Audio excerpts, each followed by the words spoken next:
Welcome back ladies and gentleman, Ziaur Rahman भाई का channel again dictate करते हुए मियां Adnan and very nice dictation मियां साहब, बहुत शुक्रिया आपका। एक बार फिर आप हमारे दरमियान में मौजूद है और आपने अपना वक्त दिया।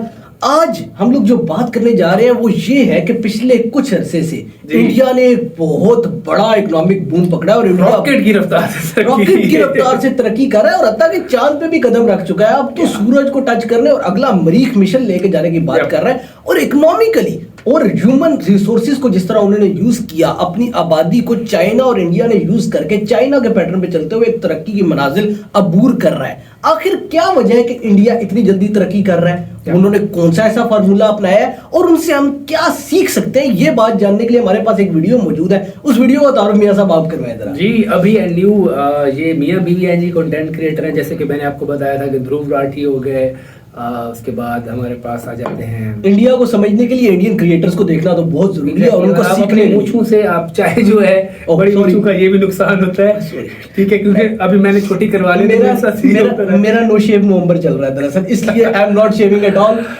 यस, तो नीतीश राजपूत है, अभी न्यू है, ओजा सर है, ध्रुव की बात की, ये बहुत अच्छा कंटेंट बनाते हैं। तो अभी हम और भी बहुत सारे कंटेंट क्रिएटर्स हैं, ऑडियंस सजेस्ट करते जाएंगे, हम जरूर उनको फॉलो करेंगे।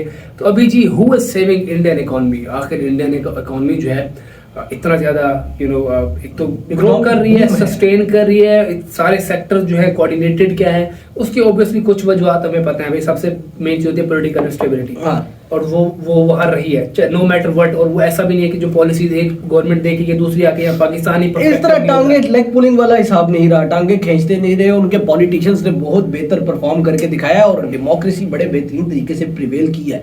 ये वजूहत तो सामने है हमारे। अब सुन लेते हैं मेरे ख्याल में अभी न्यू क्या कहते हैं और कौन बचा रहा है इंडिया की इकोनॉमी को आखिर, क्योंकि मेरे ख्याल में तो पाकिस्तान के अंदर मौजूद काफी सारे लोग जानना चाहेंगे कि बचा कौन रहा है। यस, तो आजा जी, स्क्रीन पे तो पहला नाम ही पाकिस्तान लिखा हुआ नजर आ रहा है। एग्जैक्टली जी, तो वीडियो करते हैं हम स्टार्ट। आज पाकिस्तान एक इकोनॉमिक क्राइसिस से गुजर रहा है। श्रीलंका बैंकरप्ट है और ये फाइनेंशियल क्राइसिस पूरे एशिया में धीरे धीरे फैल रहा है। लेकिन भारत इससे सेफ क्यों?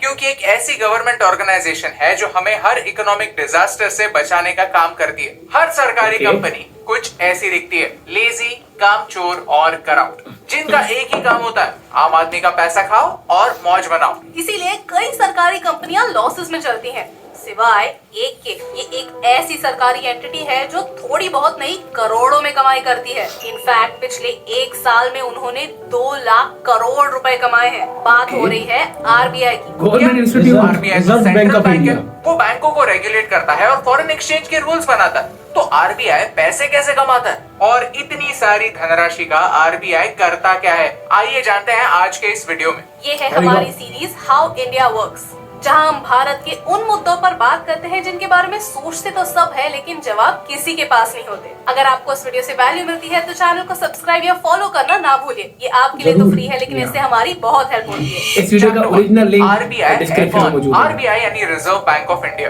ये भारत का सेंट्रल बैंक है। 1935 में इसे एज अ प्राइवेट इंस्टीट्यूशन बनाया गया था, लेकिन 1949 में ये नेशनलाइज हो गया, यानी सरकारी हो गया। आरबीआई मिनिस्ट्री ऑफ फाइनेंस के अंडर आता है और वो भारत के मॉनेटरी पॉलिसी सेटअप करता है। हमारी मॉनेटरी पॉलिसी हमारे पैसे को कंट्रोल करती है। इकोनॉमी में पैसा कैसे घूम रहा है, कितना प्रिंट हो रहा है, कितना देश के बाहर जा रहा है और कितना अंदर आ रहा है, ये सारे डिसीजंस आरबीआई लेता है। आरबीआई के सारे कामों की लिस्ट ये है। आप वीडियो को पॉज करके इसे पढ़ सकते हैं। चलिए इन सब कामों को वन बाय वन एग्जामिन करते हैं। Number 1 is monetary policy. RBI का एक काम होता है ओवरऑल इकोनॉमी की देखभाल करना। आरबीआई ये स्टडी करता है कि भारत में ओवरऑल इन्वेस्टमेंट ट्रेंड्स क्या है, प्राइवेट सेक्टर कहाँ पे पैसे लगा रहा है और गवर्नमेंट को कहाँ पर फोकस करना चाहिए, एंड मोस्ट इंपोर्टेंटली इन्फ्लेशन यानी महंगाई का इकोनॉमी पर क्या इम्पैक्ट है। आरबीआई पैसों को कंट्रोल करके इन्फ्लेशन को कंट्रोल करता है। आरबीआई का टारगेट होता है कि इन्फ्लेशन 4 से 6% के बीच में होना चाहिए। और ये कैसे होगा? इसके लिए आरबीआई के पास अलग अलग टूल्स होते हैं, जैसे सीआरआर या एसएलआर, कैश रिजर्व रेशो और स्टैट्यूटरी लिक्विडिटी रेशो। सोचिए अगर एक बैंक के पास 100 रुपए, तो उन्हें 4.5 रुपए आरबीआई के पास सीआरआर और 18 रुपए एसएलआर के तौर पर रखने पड़ते हैं। यानी उनकी लैंडिंग पावर 100 रुपए नहीं होती, उससे कम होती है। इससे होगा ये कि बैंकों के पास लोन देने के लिए पूरे के पूरे 100 रुपए अवेलेबल नहीं होंगे। तो ओवरऑल लोन देने का स्पीड और अमाउंट दोनों कम हो जाएगा, यानी ग्रोथ भी स्लो डाउन हो जाएगी। लेकिन आरबीआई ग्रोथ को स्लो डाउन क्यों करना चाहती है? क्योंकि इससे इन्फ्लेशन रोकने में भी मदद होती है। इन्फ्लेशन कैसे काम करता है इसके बारे में हमने एक वीडियो बनाया है जो आप यहाँ पर देख सकते हैं। ये दोनों रिजर्व रेशियोज एक तरह का सेफ्टी डिपॉजिट होता है ताकि कोई भी बैंक सारे के सारे पैसे लोन देकर उड़ा ना दे। दूसरा जॉब है credit and financial inclusion. RBI का एक फोकस ये भी है कि भारत में बैंकिंग फैसिलिटीज पूरे पॉपुलेशन तक पहुंचे। पूरे पॉपुलेशन के पास एक बैंक अकाउंट हो, वो फिनटेक यानी फाइनेंशियल टेक्नोलॉजीज भी एक्सेस कर पाए। At the same time RBI ये भी देखता है कि जिन सेक्टर्स को क्रेडिट यानी लोन्स की आवश्यकता है उन्हें वो लोन्स मिले। इसे प्रायोरिटी सेक्टर लेंडिंग कहते हैं। इसमें ये कैटेगरीज एलिजिबल हैं। हर बैंक को 40% लोन्स प्रायोरिटी सेक्टर लेंडिंग के एप्लीकेंट्स को देना ही पड़ता है। अगला काम है फाइनेंशियल मार्केट्स और foreign exchange management. Last year news आई थी कि आरबीआई ने अनऑथराइज्ड फॉरेक्स ट्रेडिंग प्लेटफॉर्म्स पर एक्शन ली। आरबीआई ने कई नोटिस भी इशू किए कि इन ट्रेडिंग प्लेटफॉर्म्स पर आप पैसे इन्वेस्ट ना करें, ये रिस्की है। इसके अलावा आरबीआई रूल्स भी बनाता है कि फॉरेनर्स कितने पैसे भारत में इन्वेस्ट कर सकते हैं और ये भी डिसाइड करता है कि बैंक्स कौन से फॉरेन ट्रांजैक्शंस कर सकते हैं। बैंक्स फॉरेन करेंसीज में कितने लोन्स ले सकते हैं ये भी आरबीआई डिसाइड करता है। हमें रूपी को इंटरनेशनल बनाना है या नहीं, उस पर भी आरबीआई फोकस करता है। कौन से देश हमारी करेंसी किस काम के लिए यूज कर सकते हैं इसके बारे में डिसीजंस आरबीआई लेता है। Regulation and financial stability. इस साल अमेरिका की सिलिकॉन वैली बैंक डूब गई। आरबीआई ये मॉनिटर करता रहता है कि भारत के बैंक्स ऐसे ना डूबे। और ये कैसे होगा? स्ट्रेस टेस्ट के साथ। आपकी हेल्थ के लिए आप जिम जाते होंगे जिससे आप कितने फिट है ये पता चलता है। आरबीआई के स्ट्रेस टेस्ट मानो बैंक्स का जिम है जहाँ बैंक्स की फिटनेस टेस्ट होती रहती है। ये बैंक्स के सेफ्टी के लिए ही होता है। इसी फंक्शन में आरबीआई ने 2022 में डिजिटल रुपी एक एक्सपेरिमेंट के फॉर्म में लॉन्च किया था। Digital rupee and central bank digital currency, इस पर हम फ्यूचर में एक वीडियो जरूर बनाएंगे। अगला काम है public debt management. RBI is the banker of the government. मतलब जब भी सेंटर या स्टेट को पैसे चाहिए वो आरबीआई के पास जाता है। आरबीआई ये अश्योर करता है कि बोरोवर का खर्चा कम हो, इन्वेस्टर का रिस्क मैनेज हो और भारत में बोरोइंग्स की मार्केट डेवलप हो। आरबीआई स्टेट्स और सेंटर को उनके डेट मैनेजमेंट में मदद करता है। आरबीआई ये देखती है कि सरकार कितना पैसा कमा रही है, कितने खर्चे कर रही है और जो भी लोन ले रही है उस पर जो इंटरेस्ट है वो पे कर सकती है या नहीं। आरबीआई भारत में इन्वेस्टिंग डेवलप करने में मदद करती है। आरबीआई ने recently retail direct platform launch किया है जहां से हम डायरेक्टली आरबीआई से गवर्नमेंट के बॉन्ड्स खरीद सकते हैं। Currency management. आरबीआई का एक इम्पोर्टेंट टास्क होता है करेंसी मैनेज करना। बैंक्स के पास करेंसी नोट्स का सप्लाई हो इसकी रिस्पॉन्सिबिलिटी आरबीआई लेता है। आरबीआई भारत में नोट्स प्रिंट करता है और कॉइन्स भी मिंट करता है। आरबीआई ये भी ट्रैक रखता है कि एक टाइम पर इकोनॉमी में कितने करेंसी नोट सर्कुलेट हो रहे हैं। ये करेंसी मैनेजमेंट काफी इंटरेस्टिंग है। बैंक्स को आरबीआई के पास एक ऑर्डर प्लेस करना होता है कि उन्हें कितने नोट्स चाहिए और उन ऑर्डर्स के अकॉर्डिंग आरबीआई नोट्स प्रिंट करता है। लेकिन जब इतने सारे नोट्स हैं तो नए नोट्स प्रिंट करने की क्या जरूरत? आपने नोटिस किया होगा कि टोर्न या फिर डर्टी नोट्स आप बैंक में जमा कर सकते हैं। बैंक इन्हें एक्सेप्ट करते हैं और ये पैसे आपके अकाउंट में क्रेडिट होते हैं। लेकिन ऑन द बैक एंड ये टोर्न और सॉइल्ड नोट्स डिस्ट्रॉय होते हैं और इनकी जगह नए नोट्स प्रिंट होते हैं। कॉइन्स की बात अलग है। कॉइन्स बार बार मिंट नहीं होते क्योंकि उन्हें डिस्ट्रॉय करना इतना इजी नहीं होता। फॉर एग्जाम्पल इतने वैल्यू के सॉइल्ड एंड डर्टी नोट्स पिछले फाइनेंशियल ईयर में डिस्ट्रॉय हो गए थे। इनके जगह इतने वैल्यू के नोट्स प्रिंट हुए थे। करेंसी मैनेजमेंट में आरबीआई का एक और काम होता है काउंटरफिट करेंसी को आइडेंटिफाई करना और उसका सर्कुलेशन रोकना। आपने फर्जी सीरीज देखी होगी जिसमें आरबीआई के ऑफिसर्स नई टेक्नोलॉजी डेवलप करते हैं, फेक करेंसी पकड़ने के नए तरीके ढूंढते हैं। वो भी आरबीआई का काम है। Payment and settlement systems. आपके हर पेमेंट सिस्टम आरबीआई ने सेटअप की है। यूपीआई को हम सब जानते हैं जिसे national payments corporation of India ने बनाया है। उन्होंने आईएमपीएस यानी इमीडिएट पेमेंट सिस्टम और नैश और ईसीएच जैसे पेमेंट सिस्टम्स भी बनाए हैं। आरबीआई खुद भी पेमेंट सिस्टम्स मैनेज करता है। एनईएफटी और आरटीजीएस को आरबीआई मैनेज करता है। एक यूजर का पेमेंट सीमलेसली होना ये काफी बड़ी रिस्पॉन्सिबिलिटी है। आरबीआई का एक पूरा डिपार्टमेंट फुल टाइम इसी पर फोकस करता है। Similarly Bharat bill payment system, Aadhaar based payments, RuPay cards, fast track, ये सारी चीजें इस डिपार्टमेंट के अंडर आती है। Research and statistics. आरबीआई कई रिसर्च स्टडीज कमीशन करता है on different topics related to the Indian economy. इसके रिपोर्ट्स आपको आरबीआई के वेबसाइट पर मिल जाएंगे। चैप्टर 2 आरबीआई पैसा कैसे कमाता है? वीडियो की शुरुआत में हमने कहा था कि आरबीआई ने पिछले साल 2,35,000 करोड़ रुपीस कमाए थे, लेकिन कैसे? चलिए समझते हैं। जैसे बैंक्स आपको लोन देकर पैसा कमाते हैं, वैसे ही आरबीआई गवर्नमेंट को लोन देकर पैसा कमाता है। सपोज सेंटर, स्टेट्स या अलग अलग म्युनिसिपैलिटीज को पैसों की जरूरत होती है तो वो बॉन्ड्स इशू करते हैं। ये बॉन्ड्स आरबीआई खरीदता है और इन बॉन्ड्स पर वो इंटरेस्ट कमाता है। इस टेबल में आपको वही दिख रहा है। आरबीआई ने सेंटर और स्टेट्स के रूपी बॉन्ड से 96,516 करोड़ रुपीस का इंटरेस्ट इनकम कमाया। आरबीआई सिर्फ भारत में ही नहीं, इंटरनेशनली भी पैसे लैंड करता है, इंटरनेशनल बॉन्ड्स खरीदता है। आरबीआई के पास इस साल मार्च के महीने में $509 बिलियन के फॉरेक्स रिजर्व्स थे। अब इतना सारा पैसा अगर पड़ा रहेगा तो सड़ जाएगा। आरबीआई उस पर भी इंटरेस्ट कमाता है। आरबीआई अपने कुछ फॉरेक्स रिजर्व्स फॉरेन बैंक्स में रखता है। मार्च 2023 में आरबीआई के पास $509 बिलियन के इन्वेस्टमेंट्स थे। इसमें से $411 बिलियन उन्होंने अलग अलग सिक्योरिटीज में इन्वेस्ट किए हैं, जैसे यूएस ट्रेजरी के सिक्योरिटीज। 75 बिलियन उन्होंने अलग अलग सेंट्रल बैंक्स और बैंक ऑफ इंटरनेशनल सेटलमेंट्स के पास रखा है, और 22 बिलियन उन्होंने इंटरनेशनल बैंक्स में डिपॉजिट करके रखा है। पर यू गेट द पॉइंट। इन सारे फॉरेन एक्सचेंज इन्वेस्टमेंट्स पर भी आरबीआई पैसा कमाता है। पिछले फाइनेंशियल ईयर में आरबीआई ने इन फॉरेन इन्वेस्टमेंट से 43,649 करोड़ रुपीस कमाए और फॉरेन बैंक डिपॉजिट से 16,419 करोड़ रुपीस कमाए।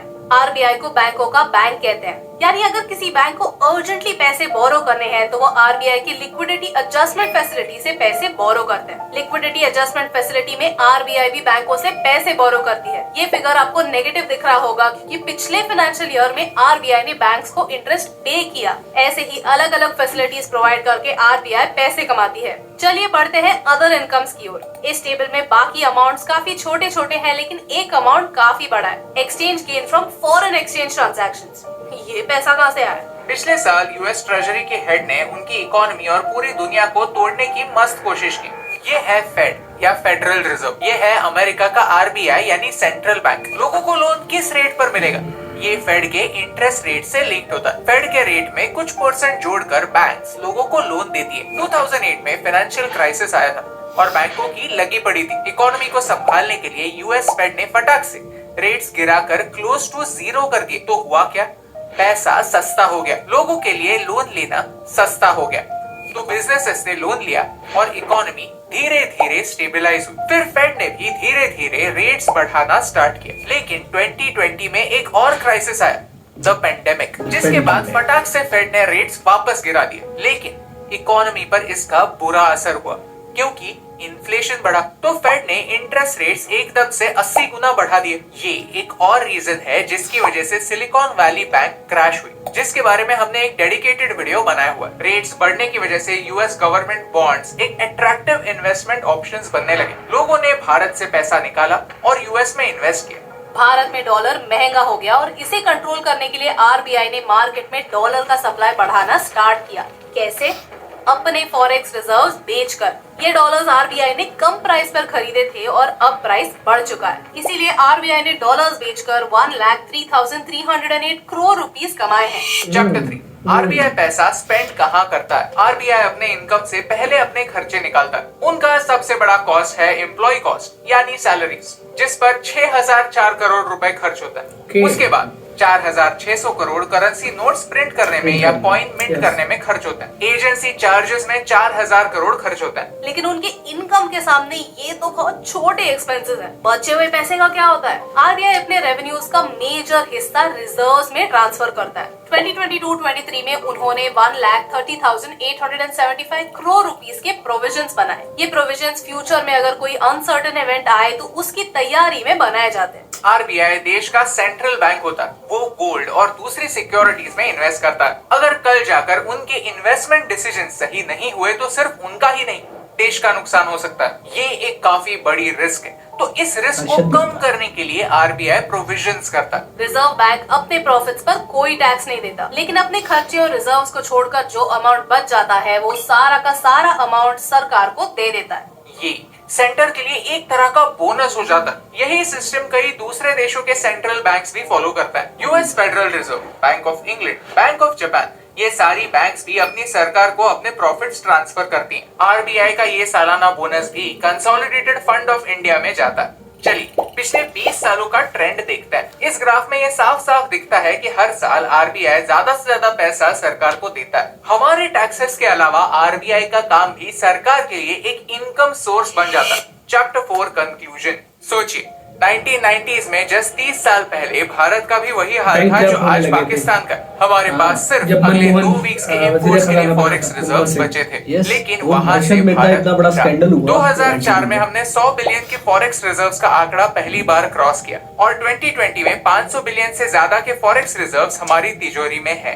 ये रिजर्व्स ही हैं जो मुश्किल घड़ी में हमारी लाइफ में राहत लाते हैं। आरबीआई इन्फ्लेशन को कंट्रोल करता है, डॉलर के प्राइसेस को कंट्रोल में रखता है। आरबीआई भारत को एक सस्टेनेबल डेवलपमेंट की राह पर चलने का मौका देता है, एक इकोनॉमिक क्राइसिस से बचाता है। इन दी एंड हमें ये समझना है कि आरबीआई सिर्फ नोट प्रिंटिंग का काम नहीं करता, देश की पॉलिसीज में भी एक इम्पोर्टेंट योगदान देता है। और हमारी हाउ इंडिया वर्क सीरीज में हम यही करना चाहते हैं। जो चीजें हमारी डे टू डे लाइफ पर इम्पैक्ट लाती हैं, उनकी इन्फॉर्मेशन एक आसान भाषा में आप तक लाना चाहते हैं। हो सकता है कि आप में से कोई इस वीडियो के बाद आरबीआई के कामकाज में इंटरेस्ट ले। आप में से जिसे इकोनॉमिक्स में इंटरेस्ट है वो एक्चुअली आरबीआई के वेबसाइट पर जाए और देखे कि कौन से जॉब्स अवेलेबल है, वहां जाकर अप्लाई करें। फ्यूचर में हमें बहुत खुशी होगी कि अगर आरबीआई का कोई गवर्नर हमसे मिले और कहे कि उन्होंने हमारा वीडियो देखा था और यही आपके साथ शेयर करने से मुझे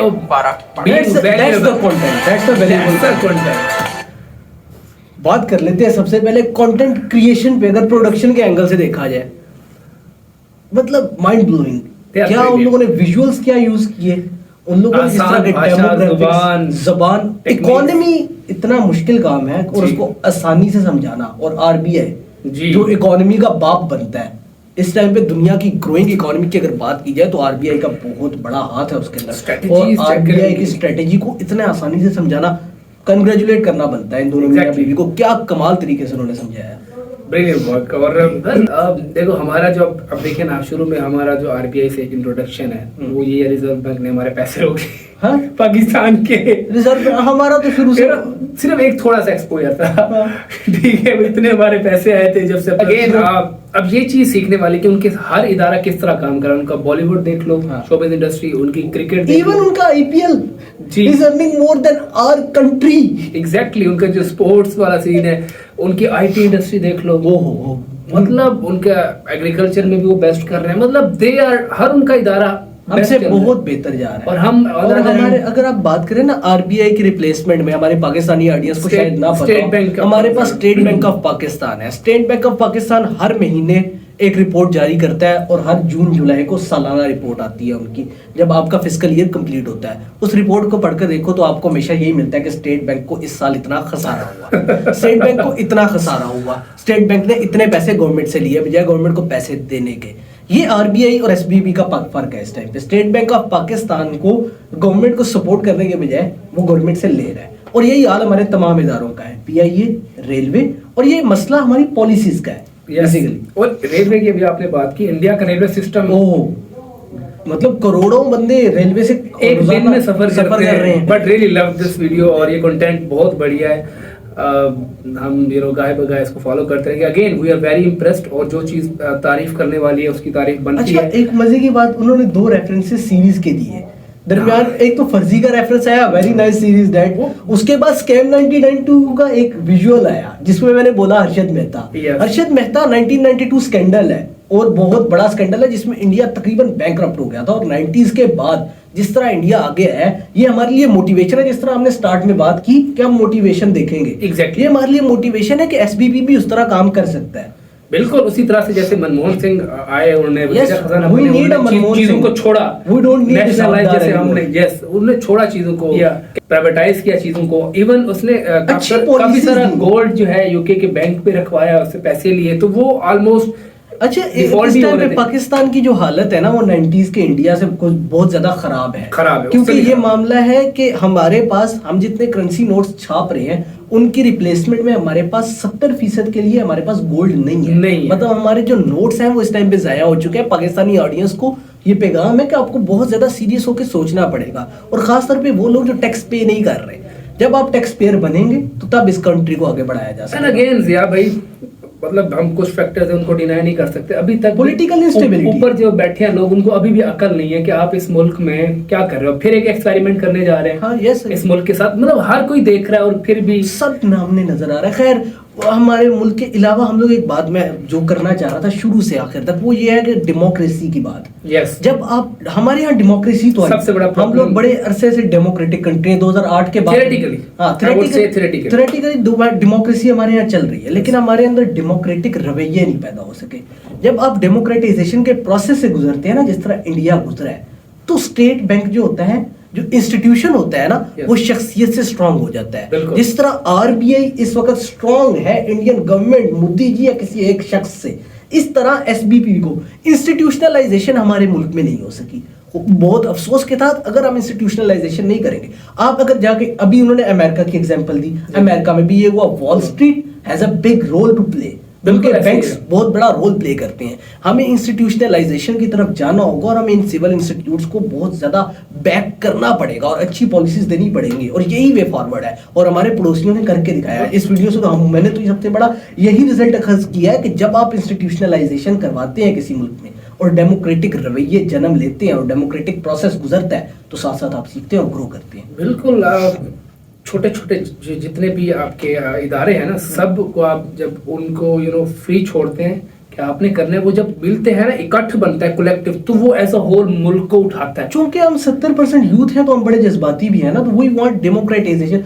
मेरा पूरा दिन का काम छड़ी से नहीं होना, जादू की छड़ी मेरा से पूरा नहीं दिन का काम होना। काम है न्यूज का, और मैं यंगस्टर्स के साथ बहुत ज्यादा एंगेज होता हूँ। पूरा दिन मैंने न्यूज देखनी है, पूरा दिन इस मुल्क में क्या हो रहा है, स्टेट बैंक क्या कर रहा है, मैं उसको पूरा दिन यही कर रहा होता हूँ। तो हम लोग चाहते हैं कि हम डेमोक्रेटाइजेशन का प्रोसेस से गुजरे बगैर डेमोक्रेटिक कंट्री जी, बिल्कुल, yes। और ओवरनाइट नहीं होती चीजें। ओवरनाइट स्टार बनने का एक रवैया, ओवरनाइट सक्सेस हासिल करने का, और ओवरनाइट ही डेमोक्रेसी भी हम लोग चाहते हैं, जो कि शायद मुमकिन ना हो सके। ये प्रोसेस है, It takes time। It takes time, like healing takes time. Yes, तो लेडीज एंड जेंटलमैन, हम कनेक्टेड रहेंगे होपफुली। अगर अभी तक आप मेरे सुन रहे हैं, ताकि मैं काफी बोरिंग बातें करता हूँ मेरे ख्याल में, तो जरूर सब्सक्राइब यू आर करें। एन इंटरेस्टिंग बंदा, और आप डिफरेंट वीडियोस जिस पर आप समझते हैं कि बीइंग अ पाकिस्तानी, कुछ ऐसे पर्सपेक्टिव हैं जो हमारे लिए जानना ज़रूरी है, because we are like media students हैं, और हम सीखना चाह रहे हैं। We are gonna be like opinion leader in the future.